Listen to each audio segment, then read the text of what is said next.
হাজার বছরের সেই চেনা দৃশ্য আবার একটা রাতের শেষে নতুন আর একটা দিনের হাতছানি। আদি অনন্তকাল ধরে এই খেলা চলছে, চলবে। আমার নাম সমরেশ দত্ত, পেশায় ও নেশায় পুলিশ। গত প্রায় 20 বছর ধরে এই পেশায় থেকে আমার নিজের চারপাশের চেনা অচেনা সমাজটার কত না বিচিত্র ছবি, ঘটনার সাক্ষী থাকলাম।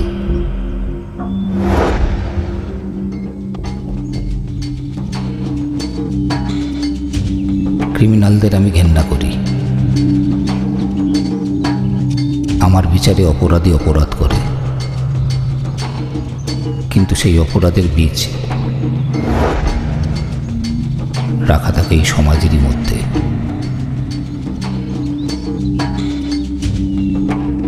আমার এতদিনের সার্ভিসে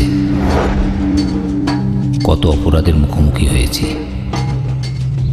ক্রাইম আর ক্রিমিনাল নিয়ে মনের মধ্যে যখন একটা দার্শনিক বৃতৃষ্ণা আসছিল, সেই সময় হঠাৎ করে এমন একটা কেসের সম্মুখীন হলাম যা আমার এতদিনকার চেনা জানা বিশ্বাসের ভিতটাকেই টলিয়ে দিল।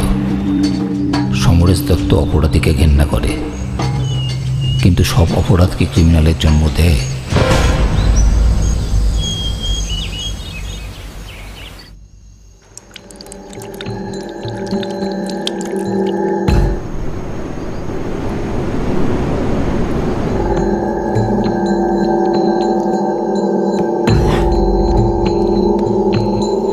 আমি তোমার বিরহে রহিব বিলীন,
স্যার।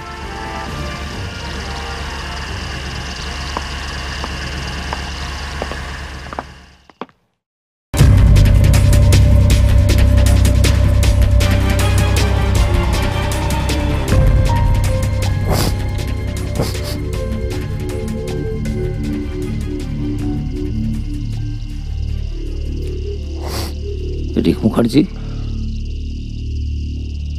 হ্যাঁ ইন্সপেক্টর, আমি আপনাকে ফোন করে ডেকেছিলাম। আপনার স্ত্রী? হ্যাঁ, আমি আমার স্ত্রীকে খুন করেছি।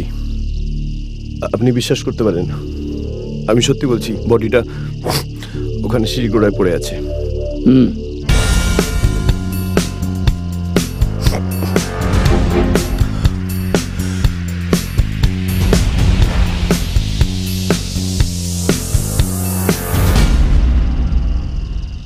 মনে হচ্ছে সিঁড়ি থেকে পড়ে গেছে। Internal haemorrhage sir. বডিটা নিয়ে যাওয়ার ব্যবস্থা করো মণ্ডল। Okay sir. এ কেরো ওখানে?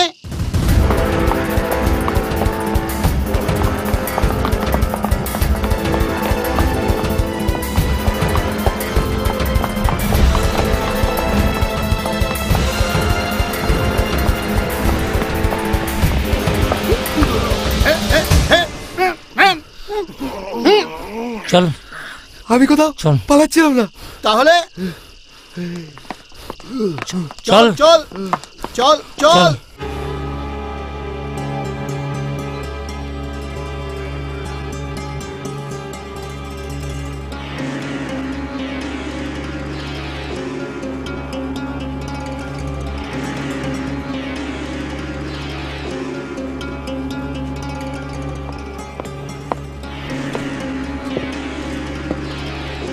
স্যার স্যার কি? রিসর্টের মার্ডারের রিপোর্টটা এনেছি স্যার। দাও।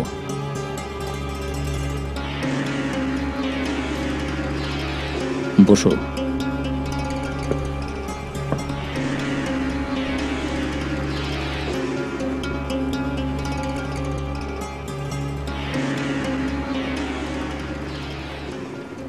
মন্ডল, হ্যাঁ স্যার। গ্লাসটা অর্ধেক ভর্তি না অর্ধেক খালি বলো তো? মানি স্যার।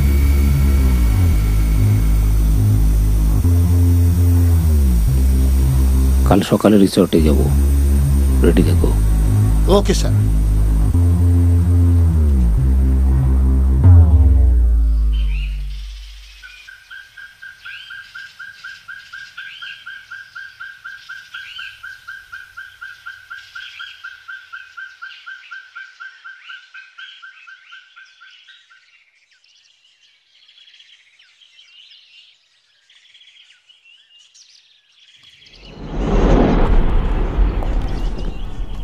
ওর নাম জীবন, চৌকিদার এখানকার, এখানেই থাকে আর টুকটাক পারফরমেন্স খাটে, এই আর কি।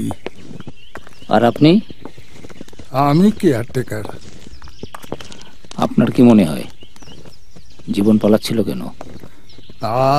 আমি আর কি বলবো স্যার, তবে কাল থেকে যা সব ঘটনা ঘটছে দেখছি। কি সব ঘটনা? 35 বছর ধরে আমি এখানকার কেয়ারটেকার স্যার। কত মানুষই তো আসে, কিন্তু ওই ফ্যামিলিটা। কি থামলেন কেন? না মানেটা আমাদের উপর ছেড়ে দিন। আপনি বলুন, যা যা জানেন বলুন, কুইক। অদ্ভুত অদ্ভুত ব্যাপার স্যার।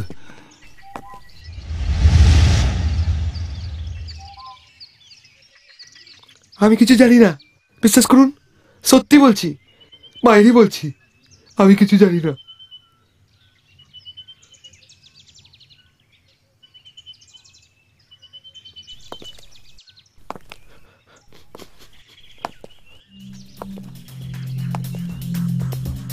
জানিস না? তাহলে জঙ্গলের মধ্যে দিয়ে খেপাসানের মতো ছুটছিলিস কেন? হ্যাঁ, পেছনে কি লাল পিঁপড়ে কামড়িয়েছিল? মানে ঠিক মতো ওষুধ পড়লে না, পেটে যা যা আছে হড়হড় করে সব বেরিয়ে পড়বে। এখনো সময় আছে, যা যা জানিস এক ফোঁটাও জল না মিশিয়ে ঠিকঠাক বলে ফেল। মা কালী দিব্যি বলছি স্যার, আমি কিছু জানি না। শুধু শুধু ভয় পেয়ে গেছিলাম স্যার। ভয় কেন? বল বল বল।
আমি মেরেছি নিশাকে, আর আমি যা করেছি বেশ করেছি।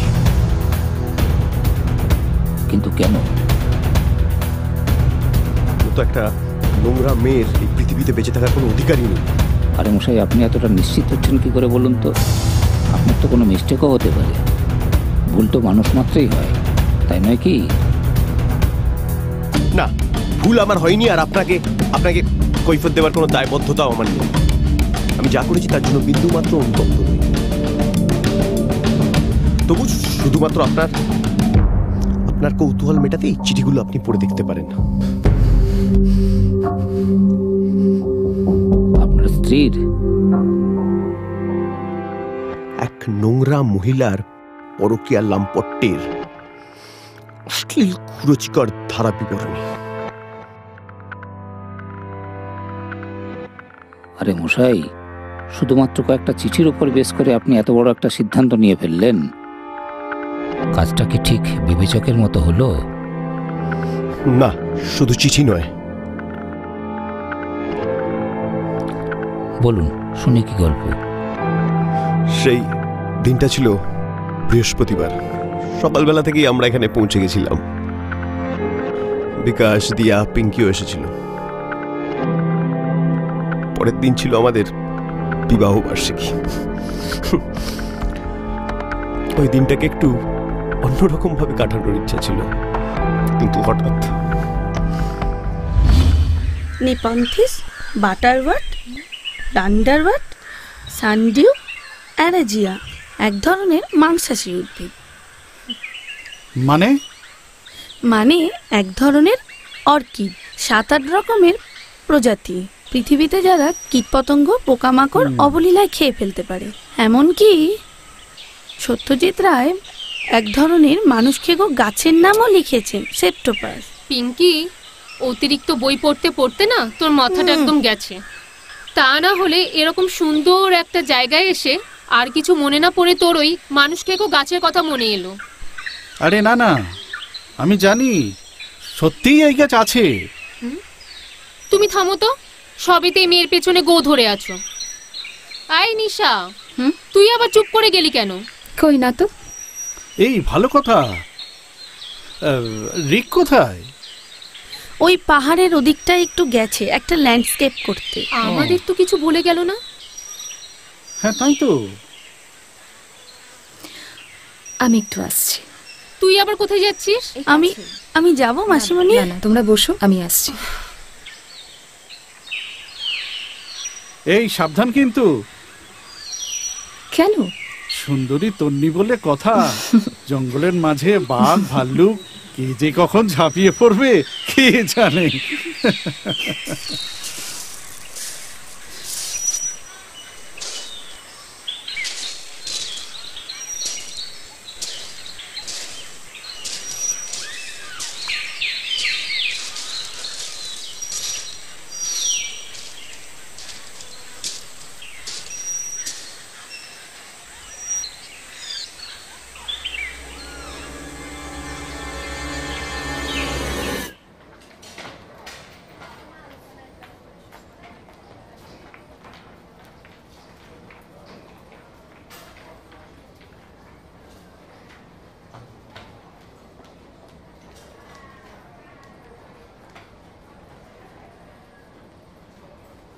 কি বলুন নিশা দেবীর বৃত্তান্ত।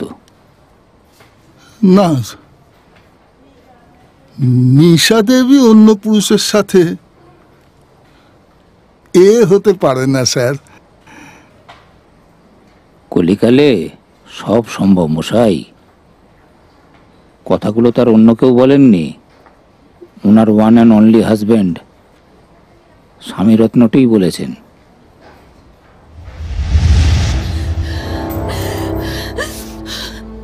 ও মিথ্যে কথা বলছে অফিসার। ভণ্ড, মেকি, স্বার্থপর, নির্লজ্জ। বাবা, আপনি তো একেবারে বিশেষণের বন্যা বইয়া দিলেন ম্যাডাম। অধিক উত্তেজনা যেমন শরীরের ক্ষতি করে ম্যাডাম, তেমনি সুন্দরীদের রূপেরও ক্ষয় হয়।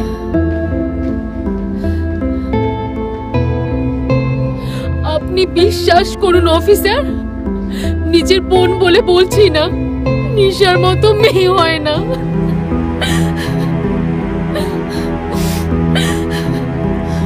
অফিসার, ওকে যে খুন করেছে আপনি তাকে এমন কঠিন শাস্তি দিন অফিসার, এমন কঠিন শাস্তি যে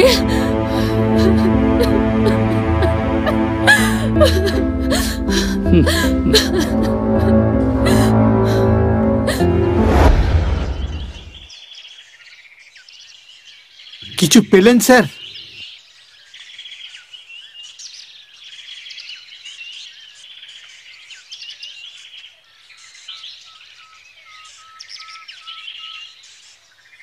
বিরহের মাঝে কিছু প্রেমের সংলাপ, আর মিথ্যার মাঝে কিছু সত্যের সোনারোদ। কিছু বুঝতে পারলাম না তো স্যার।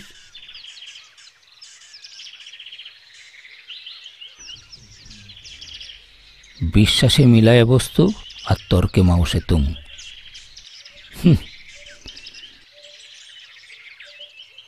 হেঁয়ালি মণ্ডল, চারপাশে বড্ড হেঁয়ালির গন্ধ। সবাই মিথ্যের মাঝে এক চিমটে সত্যের গুঁড়ো মিশিয়ে এমন ককটেল বানাচ্ছে যে আসল ঘটনাকে জানতে গেলে সবাইয়ের কথার একটা রিওয়াইন্ড দরকার। এই ধরো বিকাশ। রিক যে এমন একটা কাজ করতে পারে আমরা স্বপ্নেও ভাবতে পারিনি। ওরা তো পরস্পরকে ভালোবেসে বিয়ে করেছিল, অথচ রিক ভালোবাসতাম, আর ভালোবাসতাম বলেই কাঁচের গ্লাসে রঙিন শরবতের ফেনা আর বরফ কুচোর মধ্যে অমন আদর করে ছড়িয়ে দিতে পেরেছিলাম ঘুমের ওষুধগুলো। আমি যে নিশাকে ভীষণ ভালোবাসতাম, ভীষণ ভালোবাসতাম। পিঙ্কি না পারে না। মেসমণি রাস্তায় গাড়ি চাপা পড়ে বিড়ালছানার মরে যাওয়া দেখে কষ্টে সারা রাত ঘুমোতে পারিনি। আর মণি খুব ভালো। কে? মণি, মেসমণি। বিকাশ কিন্তু ও তো নিজেই দোষ স্বীকার করেছে। তাহলে ব্যাপারটা কি দাঁড়ালো স্যার? আরব্য রজনী মণ্ডল ধাঁধা, আর ধাঁধা যত জটিল হয় তার চ্যালেঞ্জ নেওয়াটাই সমরেশ দত্তর পেশার নেশা। আর এই নেশাটাই আমাকে বাঁচিয়ে রেখেছে মণ্ডল। বুঝতে পারলাম না তো স্যার।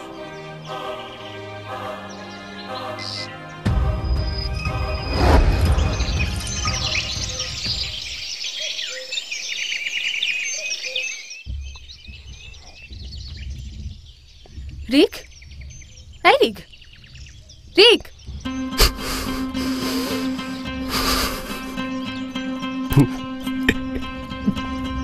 এসব কি হচ্ছে? কেন? নতুন করে আর কি হবে?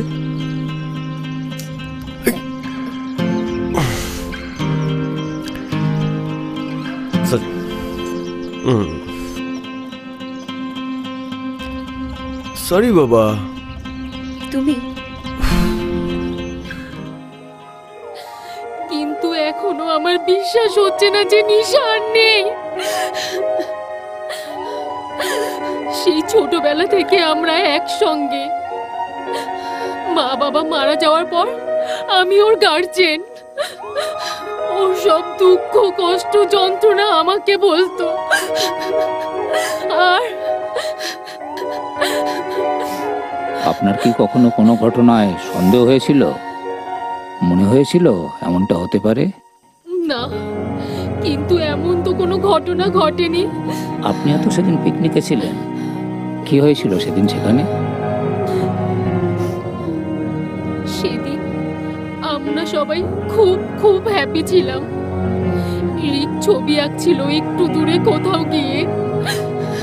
নিশা ওকে নিয়ে আসে, আর তারপরে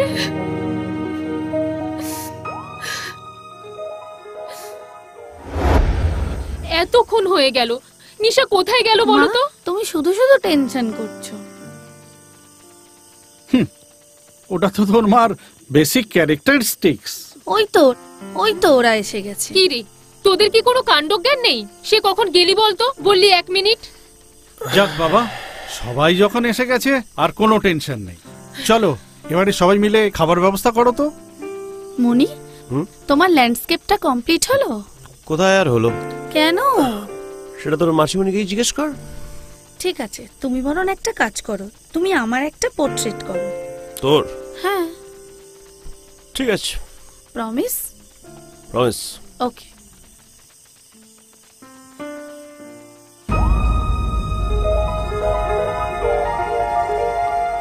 হ্যালো, ও হ্যাঁ বলো।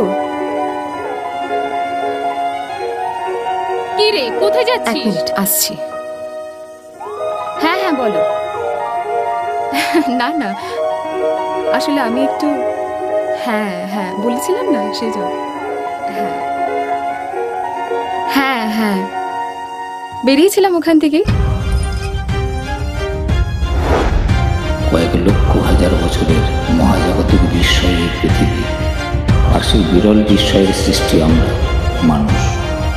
কিন্তু প্রকৃতির সেই মহান বাস্তবতার সামনে দেখো আমরা কেমন যেন রোজ ক্ষয়ে যাচ্ছি, হারিয়ে যাচ্ছি, হয়ে যাচ্ছে সব চেতনা, বিশ্বাস, ভালোবাসা। রোজ দেখো আমরা কেমন ইতিহাসের ফসিল হয়ে যাচ্ছি।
তুমি তুমি এখানে কেন এসেছো? আরে ভাই, আমি খুব ঝামেলার মধ্যে আছি, আমি পরে তোমার সঙ্গে কথা বলে নেব। ঝামেলা? কিসের ঝামেলা স্যার? সব ঝামেলা তো মিটে গেছে, সব ক্লিন। ঠিক আছে, বাট এখন প্লিজ তুমি এসো, আমি দরকার হলে তোমাকে ডেকে নেব।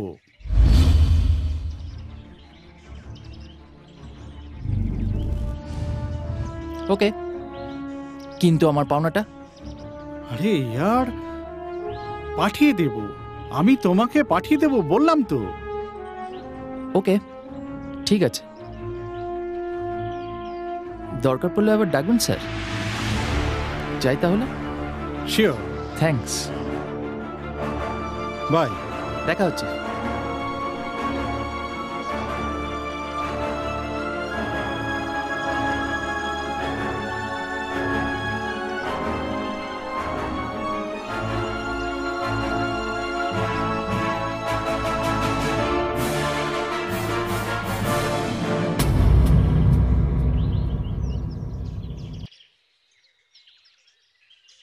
নতুন বন্ধু জুটিয়ে ফেললেন নাকি?